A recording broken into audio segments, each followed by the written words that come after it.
Tutunawin ko na nga pala yung mga tanso. Gusto ko kasi gumawa ng copper bar. Sabi guys, sobrang hirap pala gawin ito. Ilang kilo kaya ang aking magagawa. Kaya naman sobrang excited na nga pala ako sa kakalabasan. For this video nga pala ay meron nga pala akong bagong alaga. Ito nga pala pag uwi ko ilalagay ko na nga pala sa kanyang hawla. Ito nga pala ay bagong hamster. Nakalimutan ko nga pala kung anong lahi ito. Palagay nyo mga katampi, anong lahi kaya ito? Dito nga pala nailagay ko na sa kanyang hawla. Dito nga pala meron bagong pamorma si Don David. Kaya naman abangan nyo nga pala sa kanyang page. Paglipas ng ilang oras ay dumating na nga pala yung laruan nga pala ni Tampo. Ito nga pala ay airplane. Remote control nga din pala ito mga katampi. Maya maya nga pala ipapali pa rin namin. Nakakatawa nga ito mga katampi, meron pang libre na maliit ng basketballan. Siya nga pala, ibibigay ko nga pala kay Don David yung luma kong iPhone. Bale, ito nga pala, inaayos ko na. Bale, bumili na lang kami ng bagong case. Supreme nga pala yung kanyang napili. Inilagay ko na nga pala ito sa cellphone niya mga katampi, and then yung luma itatapon na natin. Kaya naman, binisbasan ko nga pala kay Don David ito. Sana nga pala, hindi nga pala ito masira niya. So, balik na nga pala tayo sa kwento. Dito nga pala, kinuha ko na nga pala yung tanso sa cabinet. Bale, kompleto na nga pala yung ating gagamitin. Meron na nga pala akong beauty at parang lighter. So, yung guys, ay magsisimula na nga pala tayo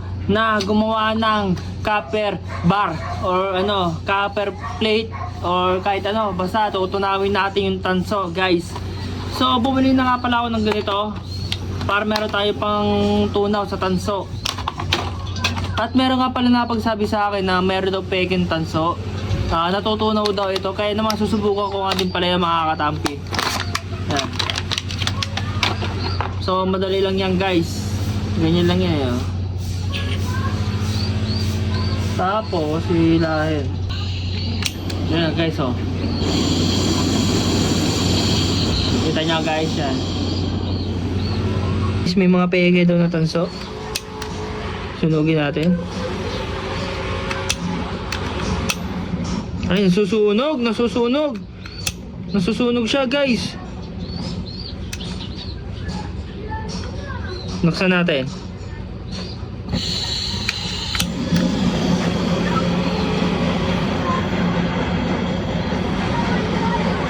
Yan guys, nasusunog na siya guys. Tansong tansong puti guys. Tansong puti siya guys, yung kulay puti So yan guys, kumuha nga pala ako nito. And then maglalagay na nga pala na tayo ng tutunawin natin guys. Katulad dito, medyo mahirap tunawin to, mga ganito lang guys Ganito yung tutunawin natin, yung malilipis lang guys. Guys, tingnan nyo, dami ko pananso dito So yan guys, kumuha na nga pala ako ng isang piraso na tutunawin natin guys. Ngayon, buksan natin guys.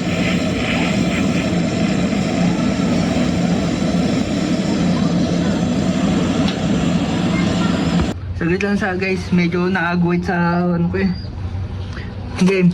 Isa pa ulit. So yan guys, tingnan natin. So para matagal siyang tunawin. So nakaganto nga pala ako guys, kasi medyo naguwit sa ilong ko So ayan guys, tingnan natin.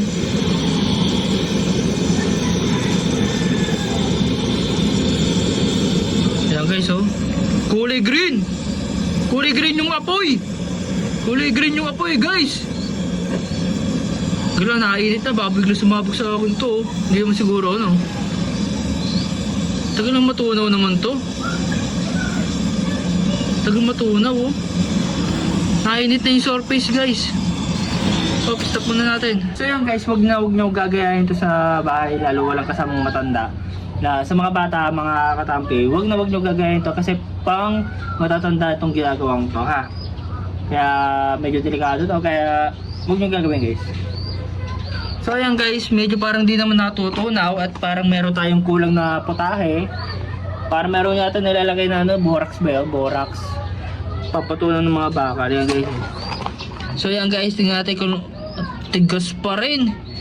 Ganito kulay.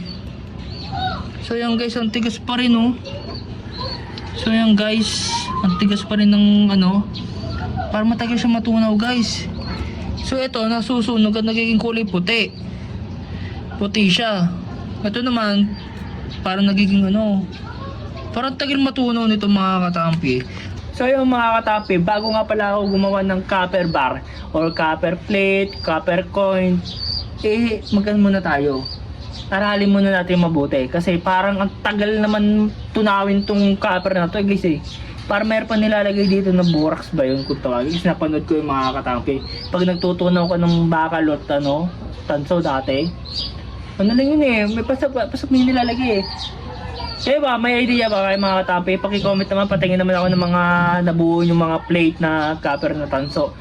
Patingin na ako tanso nyo na naging barya or naging plate, gano'n. So agad dito na istorya, paalam. Nagay chinelas. Nagay natin yung Oo.